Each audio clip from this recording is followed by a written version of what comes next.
வணக்கம். இலங்கை செய்திகளுடன் நான் நிரோஷன்.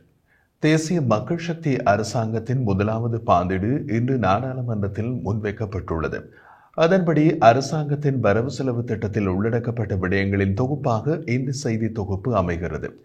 இன்றைய பாராளுமன்ற அமர்வுகள் சபாநாயகர் கலாநிதி ஜெகத் விக்ரமரத்ன தலைமையில் காலை 10:30 மணியளவில் ஆரம்பமாகியிருந்தது.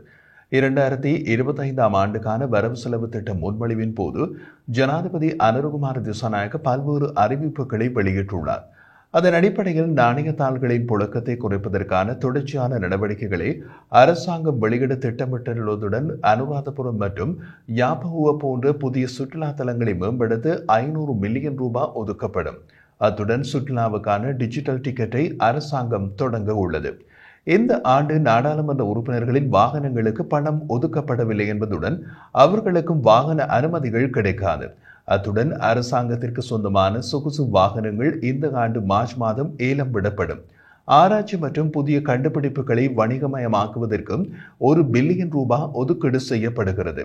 சுகாதாரத்துறைக்கு இதுவரை இல்லாத அளவுக்கு 604 பில்லியன் ரூபாய் ஒதுக்கீடு செய்யப்பட்டுள்ளதோடு பெண்கள் அதிகாரமளிக்கும் திட்டங்களுக்கு 120 மில்லியன் ரூபாவும், ரிஜ்வே மருத்துவமனையில் ஆட்டிசம் சிகிச்சை மையத்தை நிறுவ 200 மில்லியன் ரூபாவும், கர்ப்பிணி தாய்மார்களுக்கான ஊட்டச்சத்து பொதிகளை வழங்குவதற்கு 7500 மில்லியன் ரூபாவும் ஒதுக்கீடு செய்யப்பட்டுள்ளது.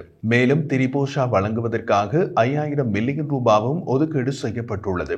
பள்ளி அமைப்பை மறுஆய்வு செய்யும் திட்டத்திற்கு 500 மில்லியன் ரூபாவும், பள்ளி குழந்தைகளுக்கு உணவு வழங்க 1000 மில்லியன் ரூபாவும், பல்கலைக்கழக அமைப்பின் வளர்ச்சிக்கு 135 பில்லியன் ரூபாவும், பாலர் பள்ளி ஆசிரியர்களின் கொடுப்பனவுகளை அதிகரிக்க 100 மில்லியன் ரூபாவும் ஒதுக்கப்பட்டுள்ளதுடன் மகாபோல தவணை 5000 ரூபாவிலிருந்து 7500 ரூபாவாகவும், பாலர் பள்ளி குழந்தைகளின் காலை உணவின் செலவு 100 ரூபாவாக அதிகரிக்கப்படும் எனவும், தரம் 5 மாணவர்களுக்கு வழங்கப்படும் மாதாந்திர உதவித்தொகை 750 ரூபாவிலிருந்து 1000 ரூபாவாக அதிகரிக்கப்படும் என்றும் அறிவிக்கப்பட்டுள்ளது. அத்துடன் யாழ்ப்பாண நூலகத்தின் உள்கட்டமைப்பு வசதிகளை மேம்படுத்த 100 மில்லியன் ரூபாவும், நாட்டின் பிற பகுதிகளில் உள்ள நூலகங்களின் மேம்பாட்டிற்கு 200 மில்லியன் ரூபாவும் ஒதுக்கப்பட்டுள்ளதுடன் 5 மாகாணங்களில் விளையாட்டு பள்ளிகளின் மேம்பாட்டுக்காக 500 மில்லியன் ரூபாவும், மருந்துகள் மற்றும் மருத்துவ உபகரணங்களை வாங்குவதற்கு 185 பில்லியன் ரூபாவும் ஒதுக்கப்பட்டுள்ளது. நெல் மற்றும் அரிசி சேகரிப்பை ஒழுங்குபடுத்துவதற்காக நெல் சந்தைப்படுத்தல் வாரிய சட்டத்தை திருத்த நடவடிக்கை எடுக்கப்படுவதுடன் விவசாய முடிவெடுப்பதில் உதவுவதற்காக புதுப்பிக்கப்பட்ட தரவு அமைப்பு நிறுவப்படும். 2025 ஆண்டில் உர விநியோகத்திற்காக 35,000 மில்லியன் ரூபாய் ஒதுக்கப்பட்டுள்ளதுடன் பால் துறையின் வளர்ச்சிக்கு 2500 மில்லியன் ரூபாவும், வடக்கு தென்னை முக்கோணத்தில் தேங்காய் சாகுபடிக்கு 500 மில்லியன் ரூபாவும் ஒதுக்கப்பட்டுள்ளது. சிறுநீரக நோயாளிகளுக்கான மாதாந்திர கொடுப்பனவு 7500 10,000 ரூபாவாக அதிகரிக்கப்படும். அதே நேரத்தில் குறைந்த வருமானம் கொண்ட மூத்த குடிமக்களுக்கான உதவித்தொகை 3000 ரூபாவிலிருந்து 5000 ரூபாவாக உயர்த்தப்படும். இலங்கையின் இலவங்கப்பட்டை மற்றும் பிற உள்ளூர் பொருட்களின் உற்பத்தியை அதிகரிப்பதற்காக 250 மில்லியன் ஒதுக்கப்படுவதோடு அஸ்மஸ்ம சலுகைகளுக்காக 232.5 மில்லியன் ஒதுக்கப்படுகிறது.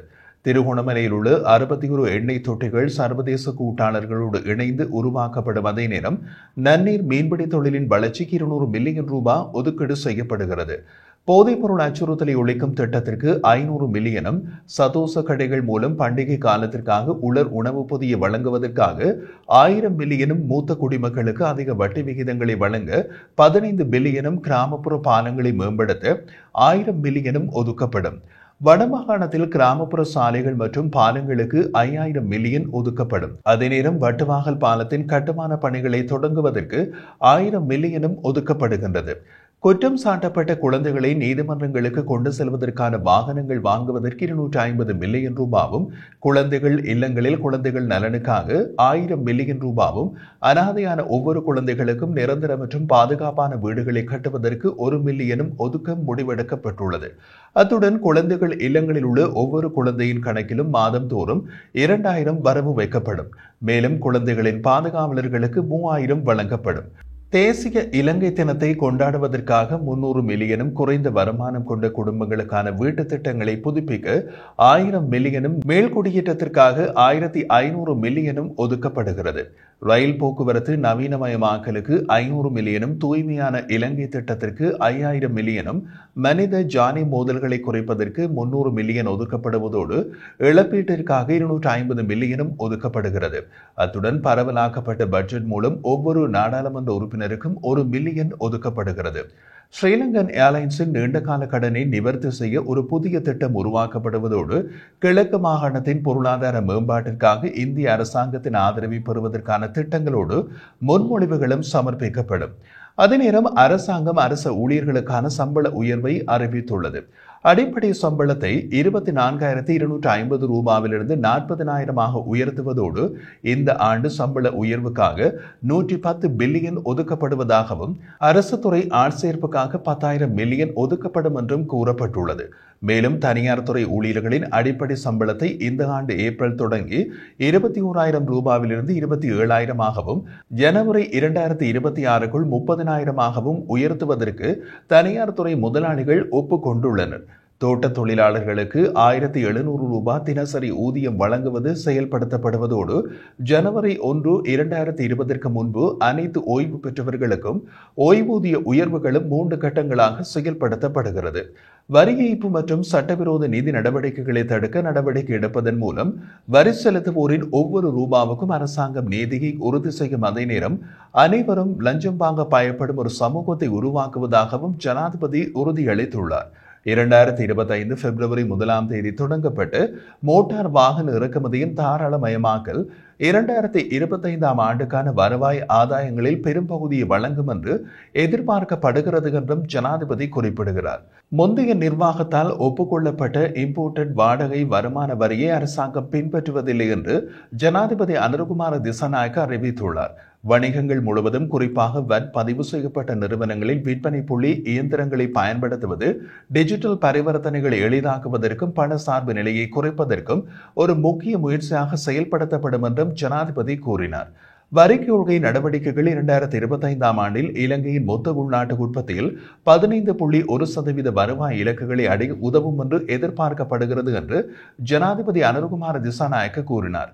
வரி நிர்வாகத்தில் மனித தொடர்புகளை குறைத்து கசிவுகளை குறைப்பதற்கும் வெளிப்படைத்தன்மையை மேம்படுத்துவதற்கும் வரி அமைப்புகளை டிஜிட்டல் மயமாக்குவதற்கும் நடவடிக்கைகள் எடுக்கப்படும் என்றும் அவர் மேலும் குறிப்பிட்டுள்ளார். மேலும் நாட்டை கட்டியெழுப்பவும் ஒருவருக்கொருவர் மரியாதை காட்டவும் நாம் அனைவரும் ஒன்றிணைந்து செயல்படுவோம். இனிமேல் மதம், இனம் மற்றும் பாலினம் இனி நம்மை பிரிக்காது. இந்த பயணத்தில் எங்களுடன் இணைய வெளிநாடுகளில் வசிக்கும் இளைஞர்களையும் நாங்கள் அழைக்கின்றோம் என்று பாதீடு அறிக்கையை ஜனாதிபதி நிறைவு செய்திருந்தார். இதேவேளை நாடாளுமன்றத்தில் இன்று சமர்ப்பிக்கப்பட்ட வரவு செலவு திட்டத்திற்கு அமைய 2025 ஆண்டின் அரச வருமானம் 4,990 பில்லியன் ரூபாவாக காணப்படுகிறது. 2025 ஆண்டுக்கான நிதி ஒதுக்கீடு சட்டமூலத்திற்கு அமைய அரசாங்கத்தின் மொத்த செலவினம் 7,190 பில்லியன் ரூபாவாக கணிப்பிடப்பட்டுள்ளது. இதற்கிணங்க 2025 ஆண்டுக்கான வரவு செலவு திட்டத்தில் துண்டு விழும் தொகை 2,200 பில்லியன் ரூபாவாக காணப்படுகின்றமை குறிப்பிடத்தக்கது.